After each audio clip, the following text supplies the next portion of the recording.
strangest variety. I don't think, I don't even know what to say about what's going on. It's just so weird. Both the microphones and the and the cords that I used are both not working into the SA, and they're also not working into this particular board. It's so odd. I'm a little spooked, to be honest with you. But hopefully you're hearing me now, and all is well and good. Woo! Strange things afoot. Lord have mercy. Hey, Paul Brown, what's going on, Daddy-O?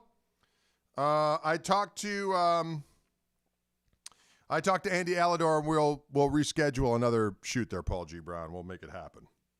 We'll make it happen, Paul G. Brown. We'll make it happen, Paul G. Brown. All right, I'm going to share this. Strange things afoot in the universe, ladies and gentlemen. Strange things afoot. I'm going to post this. I am going to post this over here. In Group in Crystal Kingdom. All right. Folks, we thought it would be fun today to take our minds off things we wish to take our minds off of and talk a little bit about, the good things in life, like guitars, playing guitars, sometimes playing guitars alone, away from humans in general. Sometimes that's good. And talk about a little about this guitar that I pulled the pin on, ladies and gentlemen. Waiting for ABBA, says Gregor. You rascal. Woo-hoo-hoo-hoo. I ended up getting a new Lester, ladies and gentlemen.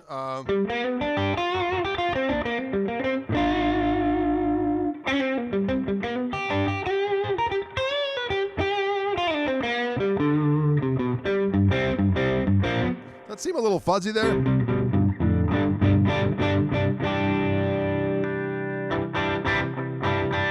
see if I can switch to this camera once, see what happens. There we go.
Can you dig it?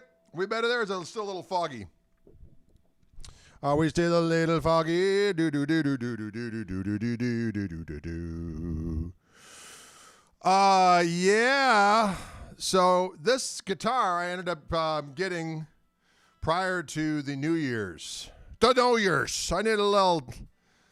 Well, first of all, a few years back, I ended up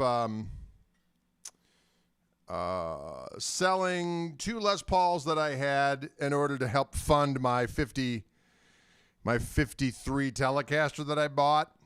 I always wanted to have an old Blackguard Telecaster, and diggity doggone it, one came into my possession that was not like a collector's piece, so it was a spray over. It wasn't refinished, but a spray over, as they say.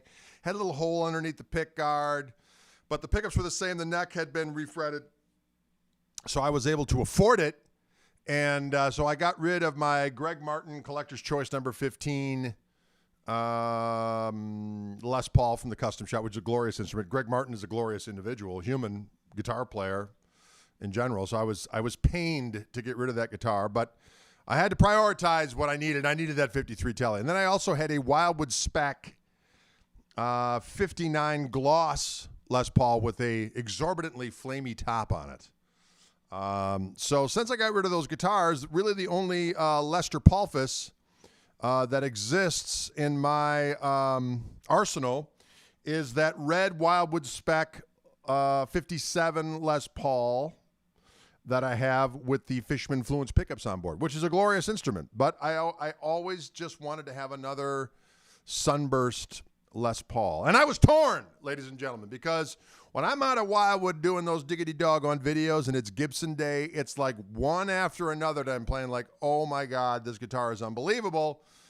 And so Wildwood Spec are like the ultimate Lesters as far as I'm concerned. They do all the little nuancy things that just make them Les Paulzilla, just like in the realm of Fender when they do Wildwood 10 Fenders. 10-inch radius, 6105 frets, quarter saw neck, special weights. Same thing with the Les Pauls. Now, what's interesting is that a lot of the things that used to be proprietary to the Wildwood Spec were things that Gibson wasn't doing on their regular. I think I can say this without getting in trouble. On their regular custom shop reissues, and gradually they started to adopt a lot of the things that Wildwood was doing. But there are still some things that make the Wildwood guitars special. First of all, their pickups are proprietary. Gibson makes them, but they're a special pickup that is wound. It's an underwound pickup. There's some other things they do that are, double secret probation, but they sound magnificent. All the guitars are under a certain weight. They get the priorities of the woods. And now there are Tom Murphy aged and painted Wildwood Spec Les Pauls, and they're fantastic. So a lot of times I'd be sitting around at the end of the day, and I'd go on my old iPhone or Rooney and go to the Wildwood website and just click on all custom shop Les Pauls. And I would go through them. And I go, oh, my God, look at that one. Oh, my God. But, they're not inexpensive, ladies and gentlemen. Even I get the super shaggy price. And it's still, it's an investment, right? It's an investment of cash. They're beautiful guitars, but there's nothing quite like a custom shop Les Paul. I don't know what it is. Well, first of all, it's the best woods, the way that they're made, the pickups. Then you put a Wildwood Spec thing on top of it. Then it's like Les Paulzilla. So I was going through various different guitars on the website, and Wildwood usually sends me about 4 guitars a week. There's some really good ones coming, by the way. That I use for these videos, and then I do some individual 30-second videos for the Wildwood 30s that we're doing, which are just like 30-second little things where I play a little bit for 30 seconds, then afterwards I look to the camera and say one word, and whatever inspires me in the moment, I say. Luckily, they've been PC at this particular point in time. But anyway, so I was looking at the site, and I found this Les Paul. And this is what I looked for. I mean, I like a lot of different guitars that, different Les Pauls, but I looked for a certain weight. This was under 8.5 pounds. So it was like 8 and some change. And I like 58s because 58s have just a little bigger neck on them. And I liked this color burst. I think this is the factory burst. Or is it the Wildwood burst? It might be the Wildwood burst. I'm going to take a look because I found a guitar that was just like it on the Wildwood site that I pasted to this to the description of this video so that you guys could peruse one that's very similar to the one I'm playing as we speak. And let me just open up this bad boy so I can take a look-see. Oh, yes, there it is. This one's got a little bit more of a flame in it, this one that I've attached to it. But a few different things that I dug. Wildwood Burst is the color of the burst. Chunky C profile. That's what I'm talking about. Bring me that chunky C. It's like a soup. I like that chunky C soup. Rosewood attached with hot hide glue. So on and so forth. Special Wildwood spec custom buckers, they're called, for pickups. Anyway, so, and I like the fact that this wasn't like a totally, there's something to be said about a, more of a plain top. There's a lot of people that have discussed, I'm certain they're discussing it on the internet right now someplace, that plainer tops resonate differently just because of the nature or the density of the wood. You know, flame maple is a little bit less stable of a wood. I learned that the hard way in terms of necks. And, but as you can see, it's just a nice, tasteful top on this rascal. Not that turbo, you know, curly tops are not tasteful. I just find that this is kind of a tasteful burst that also gives me the advantages of a plainer top. And I liked the redder in here as well because, as everyone knows, or maybe they don't know, that the original bursts from 58 and 59, once any kind of time had gone by, the red fades and they become more that lemon color, lemon green type of a thing, which is cool. But back in the day, they would have been red. And I didn't want like the tomato soup red, which of course they fixed that problem by 1960. That's why a lot of the 1960s that have survived have a lot more red in them. And sometimes it's more of a tomato soup red. And I didn't want the tomato soup. I just like this. It's just kind of a nice red bordering orangey into the yellow. And I dig that, right? But what I also really liked was the back of the guitar. It just has, it's not that real red. It's more of this kind of dark root beery. Is that the word I'm looking for? Root beery. Type of a color. And of course you got the Wildwood spec medallion here, which is super cool. And the neck it's just fun to look down at that neck when you're playing it. I don't know. There's just something about Lester's, man. You just sit down, you play it, and it just fills you with glee.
Sustain on this beast is delicious.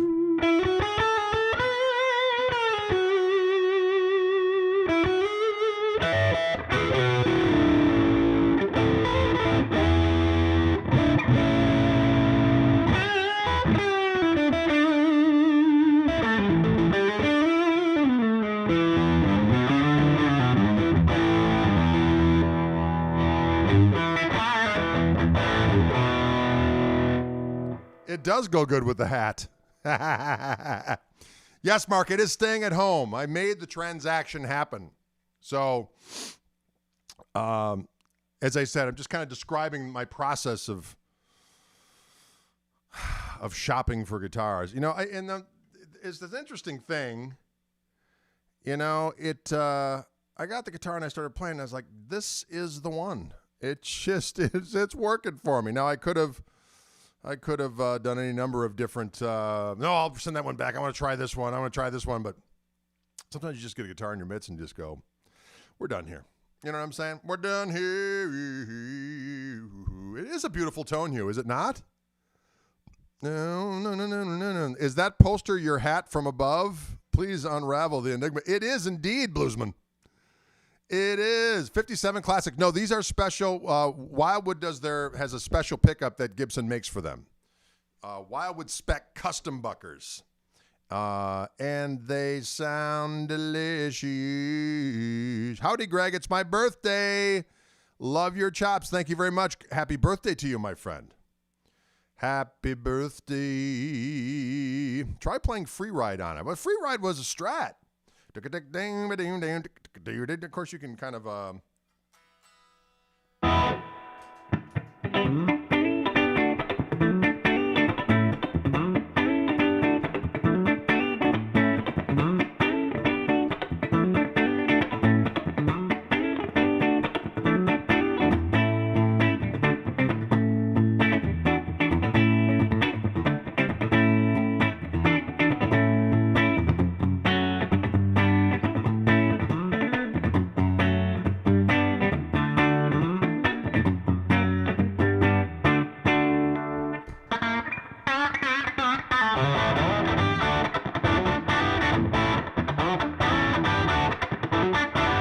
so it can be done. It can be done. The mountain is high, the valley is low. Well, Strats can sound like a whole bunch of different stuff. It's a guitar. You can do whatever you need to do on any of the guitars. You know, I've been in situations where I've been playing Strats, and I've had to play songs which are known for Les, or even my own songs that were more Lester things, and you just, you do what needs to be done on the instrument in order to conjure the tone. So if I'm playing a Gibson-type instrument and playing a song that was originally done on a Tele or a Strat, and I need to get some kind of a more of a percussive clickety-clackety, I usually go to that middle position. And the middle position on a humbucker guitar like a Lester or a 335 with a clean tone, you can get pretty percussive. And what's nice about it is it's percussive and it's got a brighter tone, but it's still got a little bit of oomph because they're humbuckers. You know what I'm saying? A little bit of that oomph. It's good for you. How is the woman tone? Oh, it's good, my friend. Let's check it out.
Can you dig it? Rant-dan-dan-a-lee-dee. Anyways, for those who tuned in late, this is my new Wildwood Spec 58 Custom Shop Les Paul in the gloss format.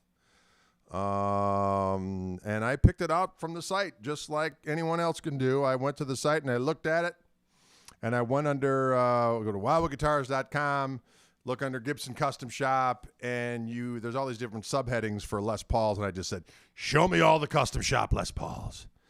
And I was looking for a 58. You can save a little money by buying a 58, ladies and gentlemen, because, everyone thinks of 59 as being the iconic year. For some reason, 58, they're just less money. And they have a bigger neck on them. I think that's part of it, too. So this one's got the chunky C. The chunky C, it's good enough for you. Greg Martin is the Duke of Tone. He's a good dude, by the way. And a great player. And I love that guitar that I had. It was a collector's choice, number 15, but I got rid of that. And another Custom Shop Wildwood Spec 59 Les Paul that I had, I got rid of both of those a few years back so I could drum up some currency to buy that 53 Telly. I had to prioritize the 53 Telly. And so I got rid of a few things that I just hadn't been playing all that much. At that time, most of the time I was playing the, which I still do play a ton, the red Wildwood Spec 57 Les Paul that I have with the Fishman Fluence pickups on board. But I'd been wanting to get a little bursty burst. So I chose the 58 because I wanted the chunkier neck. It was less dough. I liked this particular color of burst. And plus it was more of a, I just liked the subtle burst. It just, sometimes the totally burst ones out just kind of, well, don't get me wrong, they're beautiful to behold, but sometimes I just want to see a plainer top. And from a sound point of view, there is something to be said. And plus, when I got this guitar and I started playing it, it sustains in a way that just kind of freaked me out. And so I pounced like wild game. Can you dig it? So up aboard on the...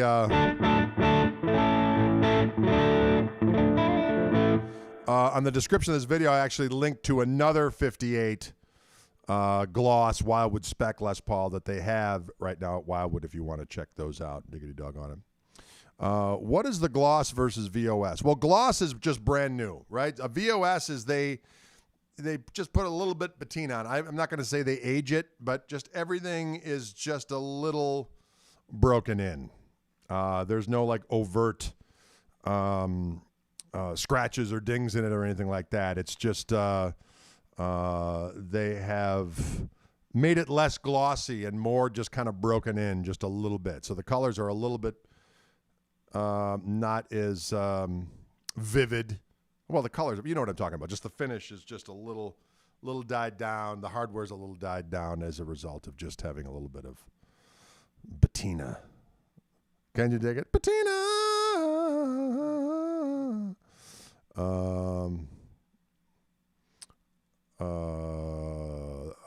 Sorry, I'm reading some of the comments here. Can you dig it? Dulled. You like that? Subtle flame top. Yes, it is subtle, isn't it? Subtle. There it is. Right? I like it. It's a beauteous specimen. And I like, as I said before, the 58s, and 59s usually don't have this much red in them, just simply because they're usually trying to make them be more like what the 58s or 59s would be now, where that red would have, faded into a yellowish or lemon burst type of a thing. But this one, I just liked it because it's got a little bit of that red going into a little orange. And plus, I loved the color of the back of it as well. I like that darker mahogany. And then, as I said before, you get that nice little Wildwood Spec medallion back there, which is really cool. And this is under 8.5 pounds, so it's nice and light in comparison to a lot of them.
Can you dig it?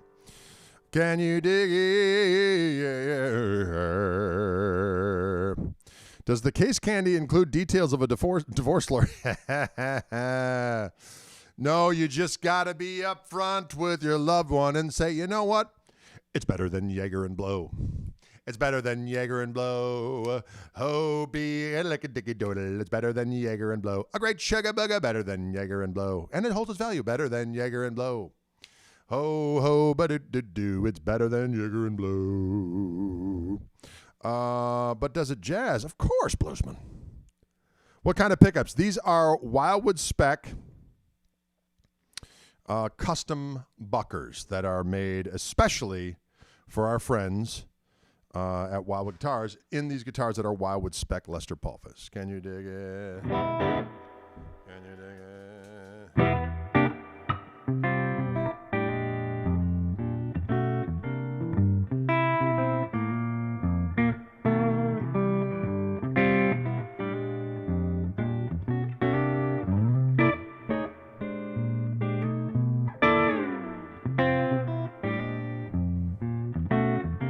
Pretty low output.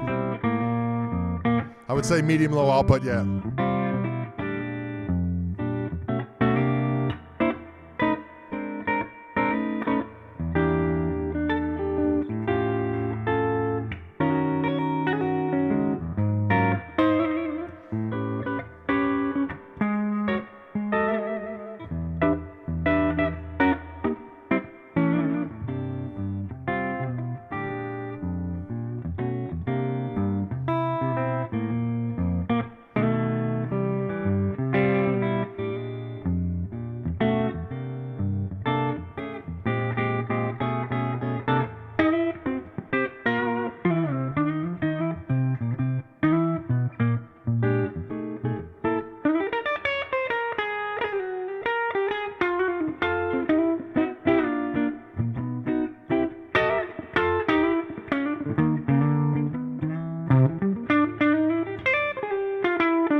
Right?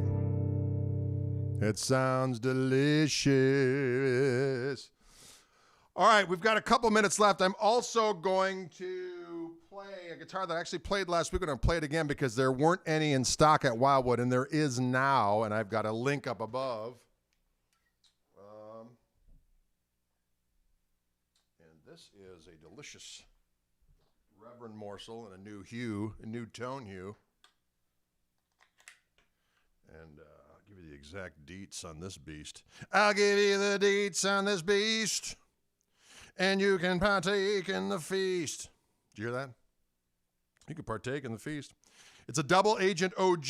This particular color, which we should scam in on. I love that color. A buddy of mine, George Davies, had a Refin 70s Strat in this color.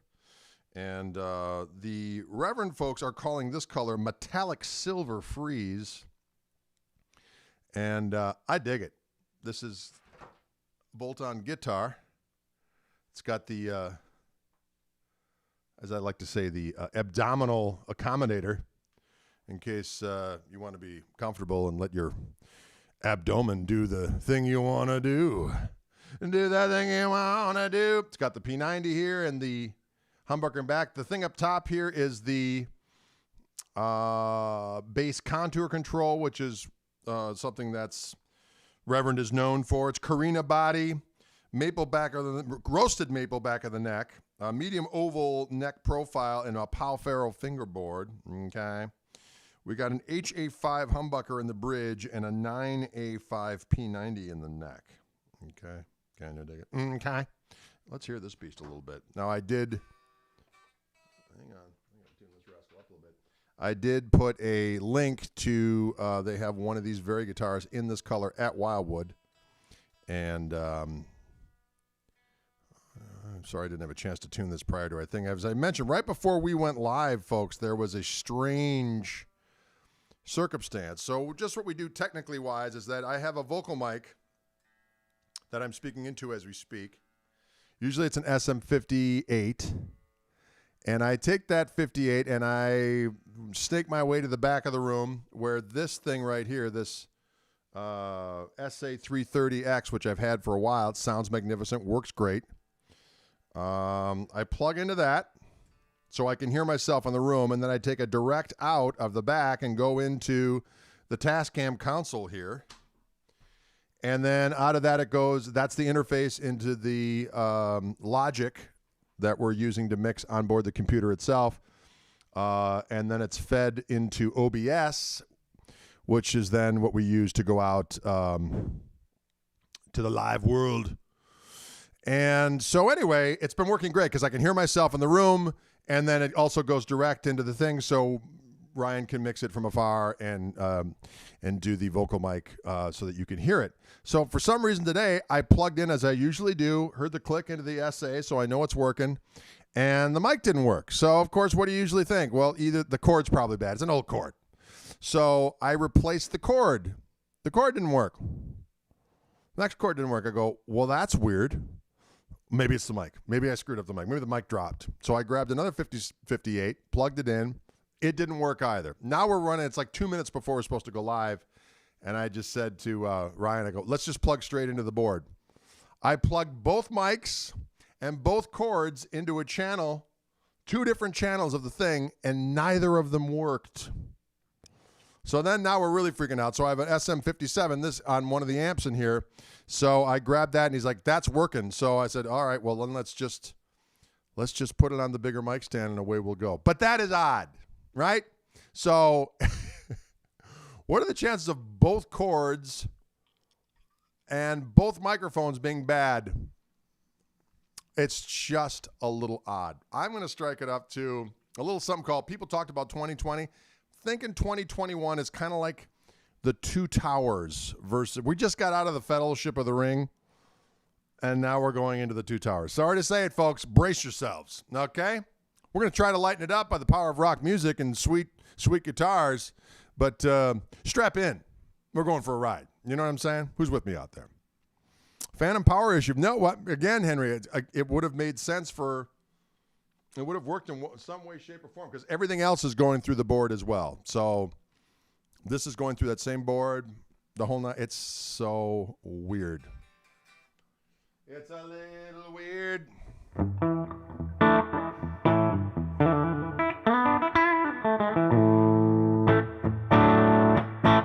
right, so I'm on that humbucker right now.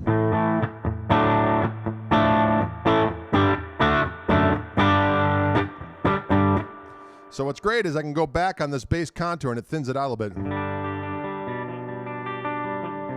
So I just dropped that pick, but it landed right on top of my foot or whatever that is. Leg.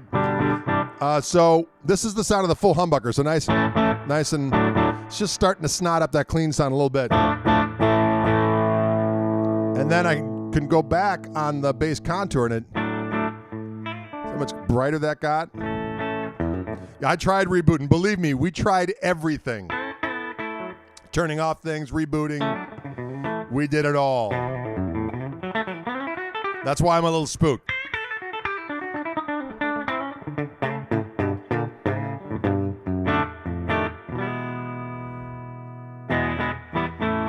Yeah, Daddy Longlegs fooling around with my mixer, exactly.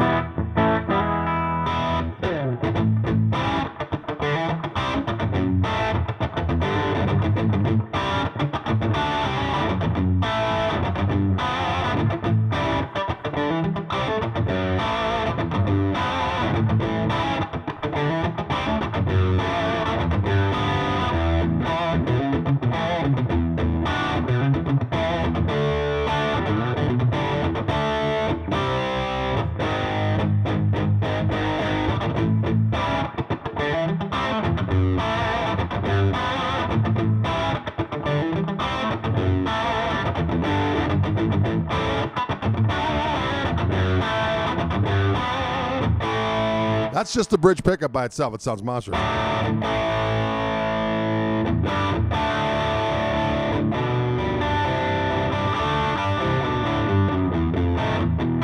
Here's both pickups. So you got the humbucker and the P90 rolling.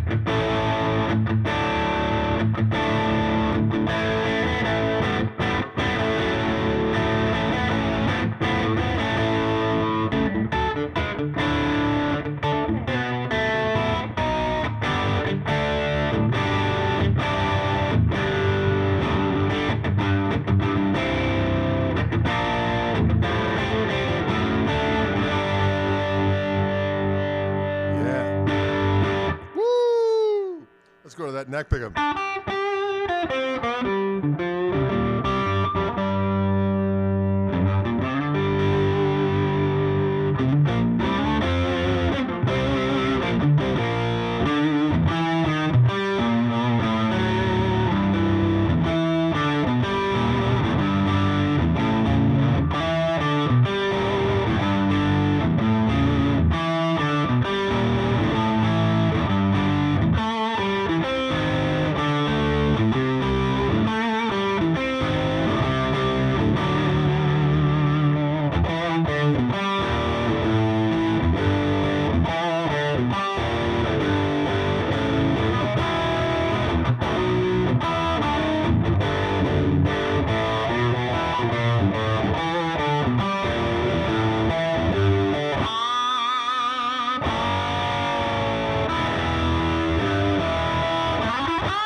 Sounds good, does it not? It sounds juicy. Whose birthday was it out there? I saw another birthday person. I saw another birthday person. Saw another birthday person. Saw another birthday person who wanted a little Spanish gristle magic. Who's the birthday person? Who's the birthday person? Identify yourself. Identify yourself. Who's the birthday person? Identify yourself. Identify yourself.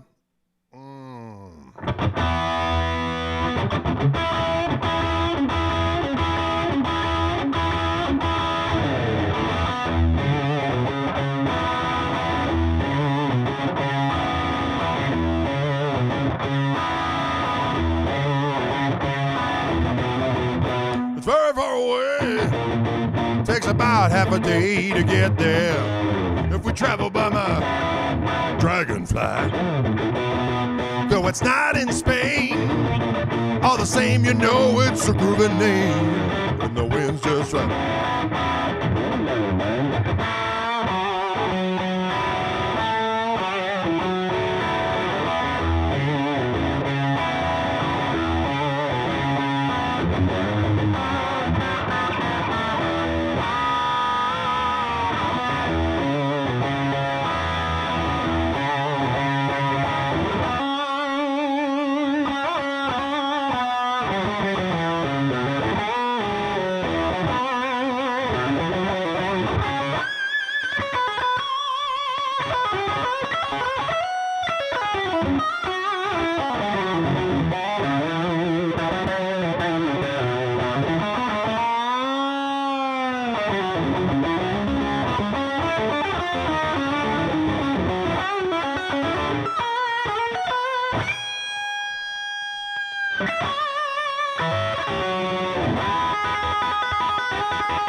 Ba-da-doo, boom, ba-dick-a-doo, ba-da-doo, doo, ba-doo, da-da-doo, doo, doo-doo-doo, doo-doo-doo, doo-doo-doo, doo-doo-doo.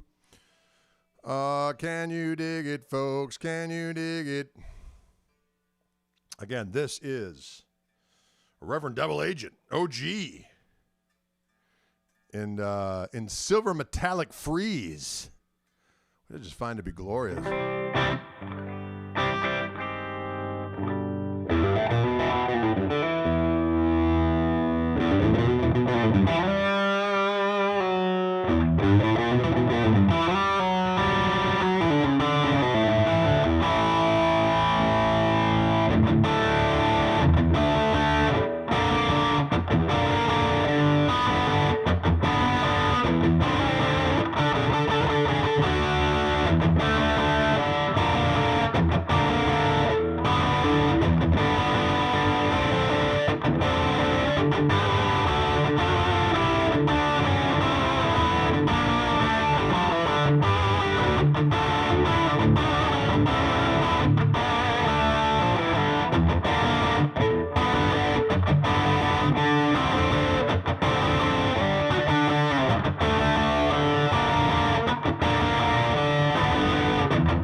Actually, I was not in. Someone wanted to hear a Cashmere in standard tuning, so I thought I'd give it a stab. I'm in standard tuning.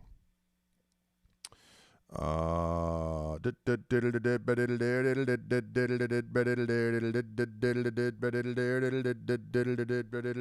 of fun. One axe to rule them all. It is quite versatile, isn't it? It's a good sounding weapon.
That's a little bit of that Led Zeppelin from Presence, the Candy Store Rock, if you'll recall, some variation. Royal Orleans is another good one.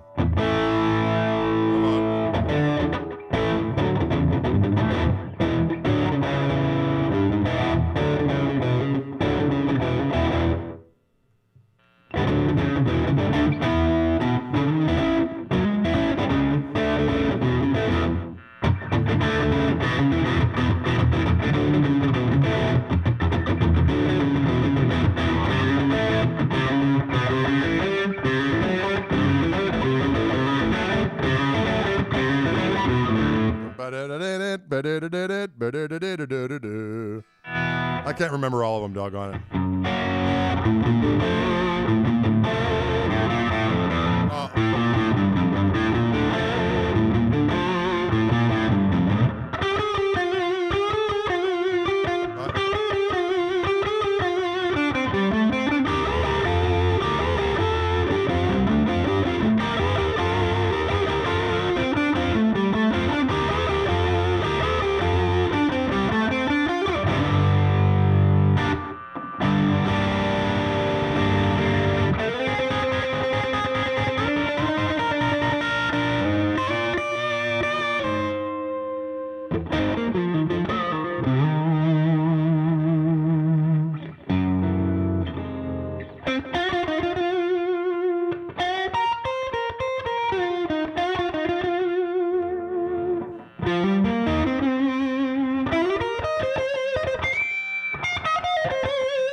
So many riffs, so little time.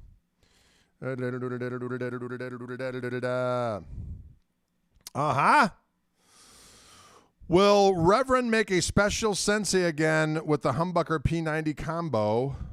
Wildwood have one a while. I'm sure that they will. I'm sure that they will at some point in time. If John Paul Jones or Page gives Greg a call, what if John Paul, well, they would probably say, you're fired. Actually, I met John Paul Jones once. He was a very nice fellow. He saw our band play, and I said, say sorry about that. Because I do that. He saw us do the my Dick Dale meets Jimmy Page thing, and then my country version of where I do kind of a Chet Atkins version of Stairway to Heaven for a hot second.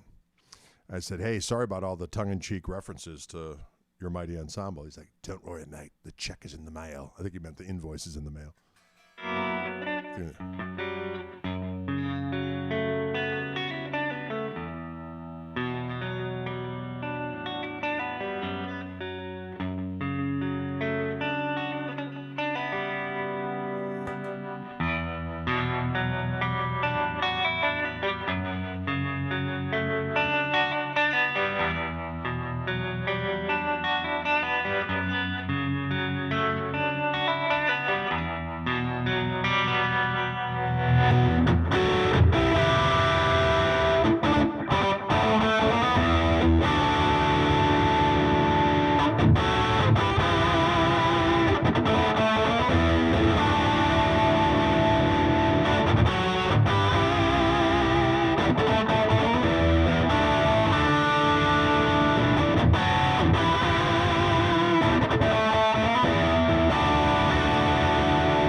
Guitar's got it all, diggity dog on it.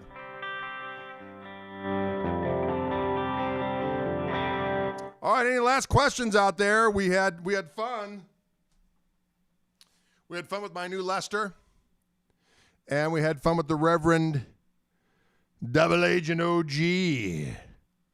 And there are links to guitars just like this up on the description of this video, which you can go.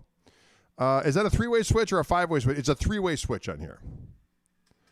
Last question, Todd. What do you got for me? Todd has a question for me. I should name the new guitar? Yeah, well, maybe I will. I'm not too good at naming the guitars, so I just kind of say that one, or give me the Crimson Harlot, or whatever the case may be. I'd say the various different things. I got old blue. I got new blue. I got big red. I got little red. Can you dig it? What are the string gauges on the Lester? They are 10 through 46 at this juncture in time. Once a month red. Oh, yeah, wait a minute. Security, we got a 09 in progress. Price, sir. They are located at, if you click on the links above, you can find out what the price. I think these are like I think $9.99 maybe. Maybe they're less than that. The Lester is, I don't know, you have to look. I can't count that high.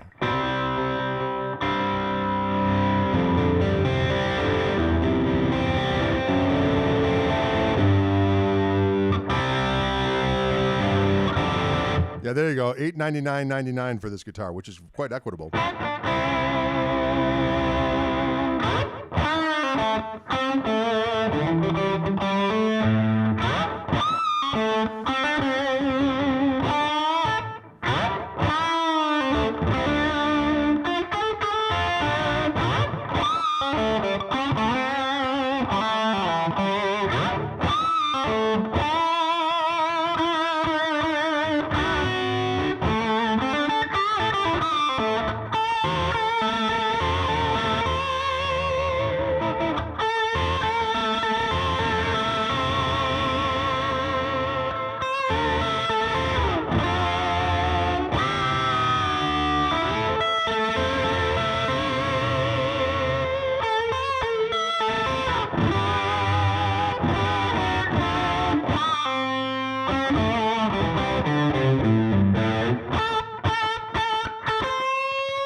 Right? So juicy.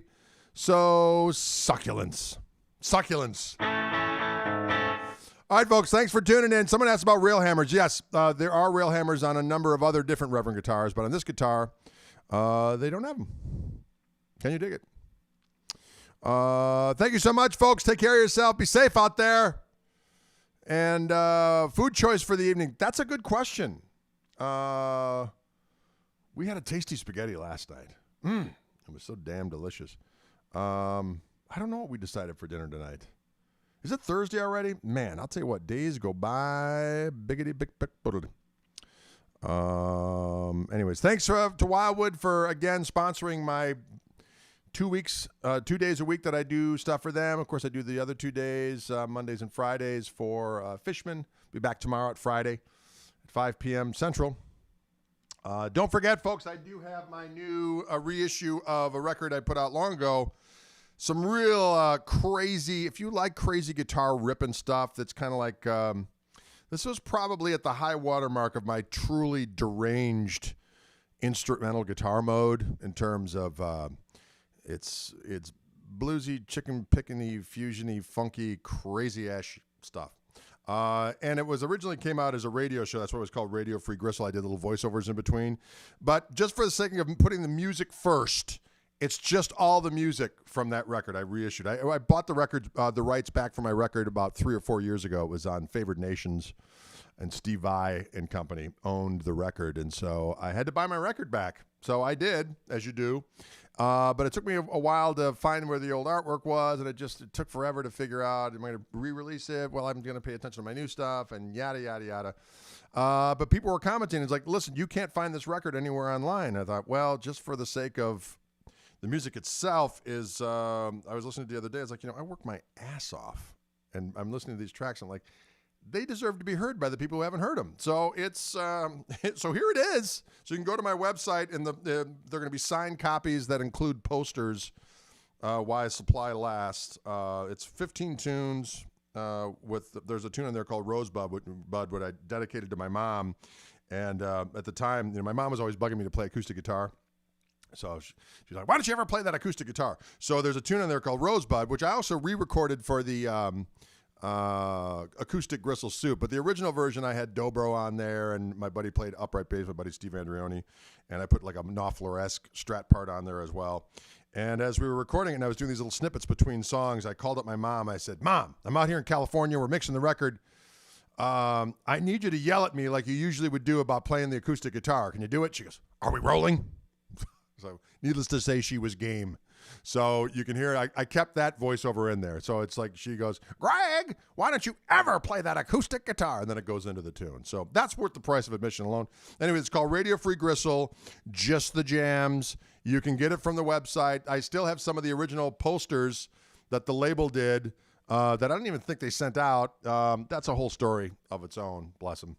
But I have some records. The CDs will be signed while supplies last. And there will be posters included while supplies last. But I have plenty. So there you go. You can go to my website, gregkoch.com, where you can find all things. Hats. You can find records. You can find Gristle King pedals. You can find T-shirts.